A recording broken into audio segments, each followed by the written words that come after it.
i7 ગુજરાતનો અવાજ। નમસ્કાર દર્શક મિત્રો, i7 ન્યૂઝ ગુજરાતીની સાથે હું છું આપની સાથે પાયલ બામભણિયા। તો જોઈએ આજના મહત્વના સમાચાર।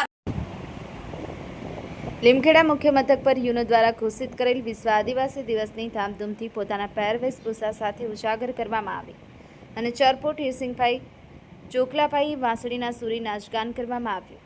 મળતી માહિતી મુજબ લીમખેડા મુખ્ય મથક પર આદિવાસી પરિવાર દ્વારા બિરસા મુંડા ચોક પર સેવા પૂજા કરી રેલીના સ્વરૂપે ગામમાં નાચગાન સાથે આદિવાસીના વેશભૂષા પાઘડી ગોફણ ગીતો ગાઈ પોતાની સંસ્કૃતિને જાળવી રાખવાના પ્રયત્ન કરવામાં આવ્યા અને સૌ આદિવાસીઓ પોતાની તાકાત બતાડી એકતાનો સંદેશો પહોંચાડ્યો હતો અને આ રેલીમાં વાંસળીના સુરે એક ઈસમ શ્રી ચરપોટ હિરસિંગભાઈ ચોકલાભાઈ દ્વારા અનોખી રીતે વાંસળી વગાડી સૌને ખુશ કરી દીધા હતા અને રેલી હાથીતરા મુકામેથી પ્રસ્થાન કર્યું હતું અને ગામમાં રેલી સ્વરૂપે રેલી નીકળી હતી।